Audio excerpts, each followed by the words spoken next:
2 minutes and I'm already lost.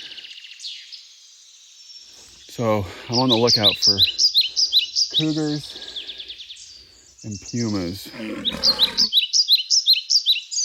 The spirit guide is out there and she's fucking shit up. All right, here we are. This is for my vlog. Is that a word? Is that a thing? It is, okay. Starting the Tecumseh, slack packing with my wife here. And there we go, we're at the southern terminus. About to start our adventure, my adventure. Even though we already hiked almost 2 miles to get to the start, which doesn't make any sense. But anyway, happy trails. It's pretty, isn't it?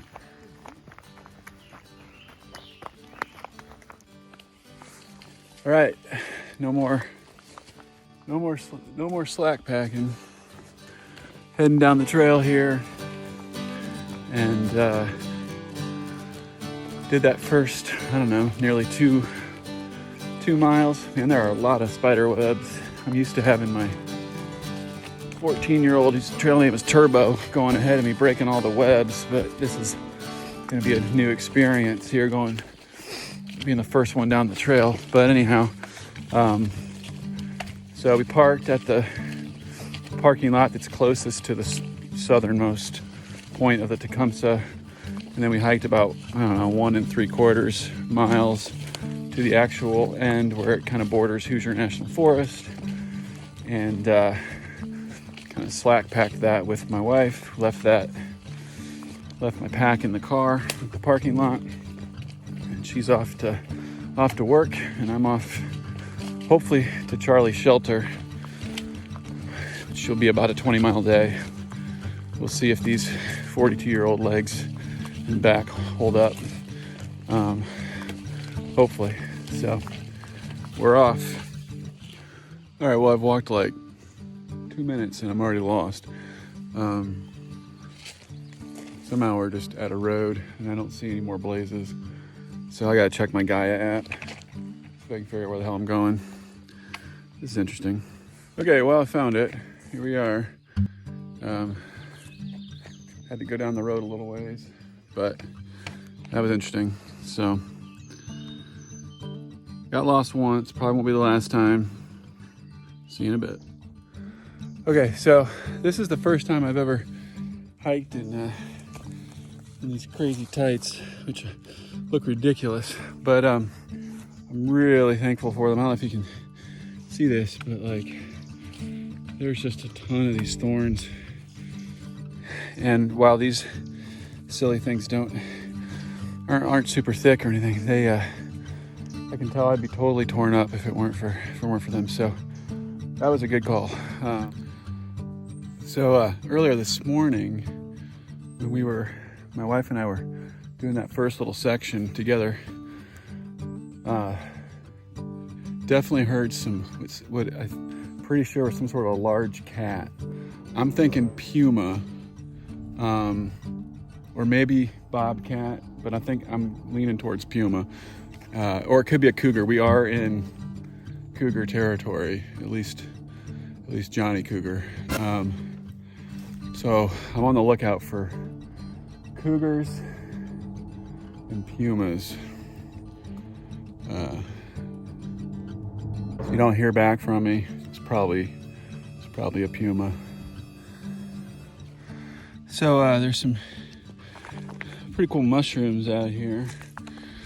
You can see that. I think that's, what do they call it? Like, is that like chicken of the forest or something? I don't know. I think it's edible. But since if I'm wrong, it'll kill me, I'm gonna just, and I've got chicken of the sea, otherwise known as tuna. That's a Jessica Simpson's reference. That dates me. But anyways, I'm not gonna eat that, but they're really cool. All right, so if you're gonna do this trail, just so you know, at about the 4 mile mark or so, you get to here, and if you don't notice that right there, you're probably gonna keep going straight. I almost got lost again, but actually just noticed that the Tecumseh Trail is not listed on these things, so I am going to go that way.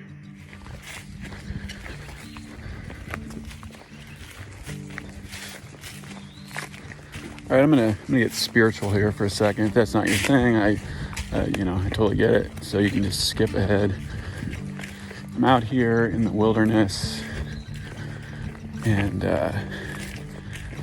it's just so apparent to me that the Spirit of God is wild, and if we're gonna try and follow her, she's gonna lead us into wild places, places that aren't safe necessarily. You should expect that, and but those wild places also are places of great beauty.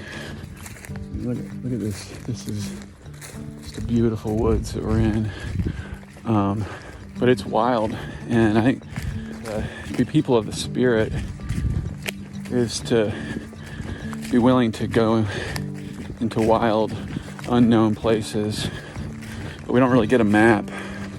So, it's even more wild than backpacking is. At least we get a trail map ahead of time. I've heard it said, I don't know, I can't remember who said this, but that in the Hebrew scriptures, what Christians call the Old Testament, the Israelites were at their most faithful when they were wandering in the wilderness for those 40 years after their liberation from the empire of Egypt, and they wandered around the Sinai Peninsula before entering what they called the Promised Land, the land of Canaan. It was in those 40 years when they were wandering in the wilderness, led by the Spirit of God, that they were at their most faithful. Once they entered into the land of, and I think they were just trying to domesticate the Spirit rather than being a nomadic people following the Spirit of God where she led. They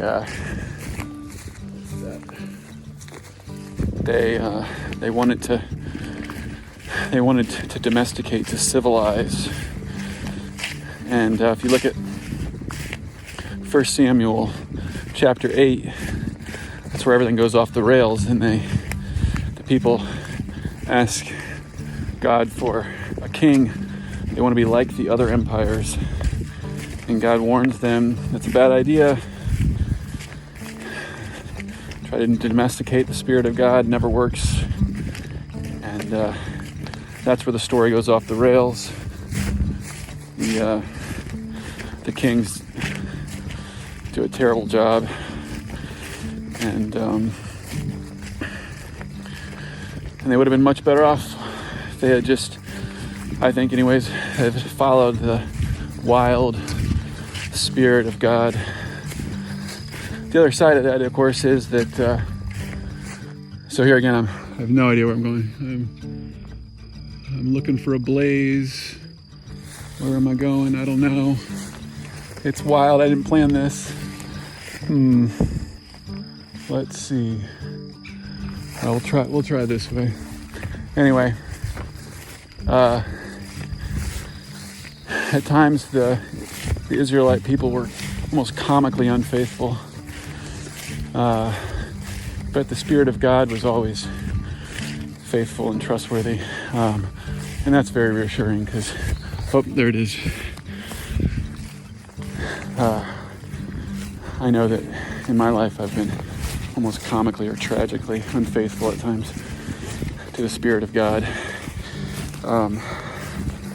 I've often settled for a domesticated version of the Spirit of God, which of course can't tame the Spirit. All right, I made it to my first road walk, and it's pretty out here. These folks are happy, I guess. There's Indiana for you, gotta love it. Basketball hoop right in the middle of the lawn, like Jimmy. All right, I'm on the TC Steel Road, and I'm about to get to Highway 46 up here. You can probably hear it a bit. All right, I'm walking on the highway here, Highway 46, between Bloomington and Nashville, and yeah, this kind of sucks. Okay, finished the highway section. Survived that, didn't get hit by any trucks. So that was no fun. Texted my wife, told her not to cash in the life insurance just yet. Hopefully it stays that way. All right, the highway is long behind me now, and I'm at about a little bit more than 8 miles along the trail here, but it's beautiful out here. It's a nice walk in the woods. Listening to a little John O'Donohue, his book on blessings. It's definitely a blessing being out here, that's for sure.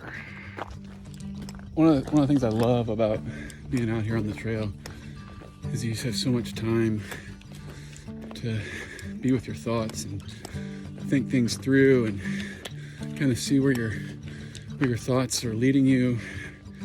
It's kind of its own wilderness. And I was thinking about how I should have like a disclaimer, that if you're not into this kind of spiritual stuff, then that's fine, skip ahead. But if you do, you're gonna go to hell. That got me thinking. I don't believe in hell as a place that we're sent after we die for believing the wrong things or doing bad things or something. Which of course is what so many religious people, so many religious institutions are spending their time fretting over. But I do believe in hell. I believe in hell on earth. I think that we've created hell all over the place. White supremacy creates hell, and patriarchy creates hell, and militarism and nationalism and capitalism and all these forms of injustice. And here's the thing, the church, if you are worried about, if you didn't grow up in the church, you're probably not worried about going to hell, which good for you. I'm glad for you. If you are worried about it, it's probably because you grew up in the church. And here's the thing, the church has actually only said with any kind of certainty that there's only one person that's ever actually gone to hell. And that, of course, is Jesus.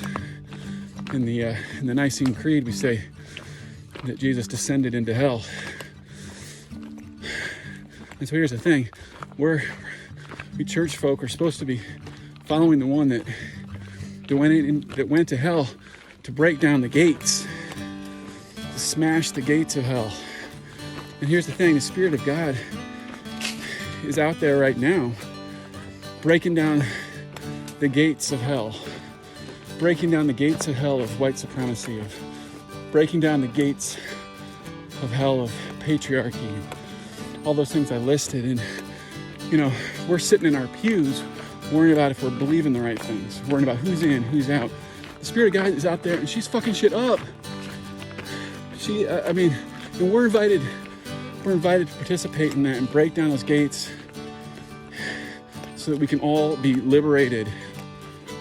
Man, it's so much bigger than we let it be, and so much wilder and so much freer. It's about liberation. It's not about who's in and who's out. Come on now. All right, sorry, rant over.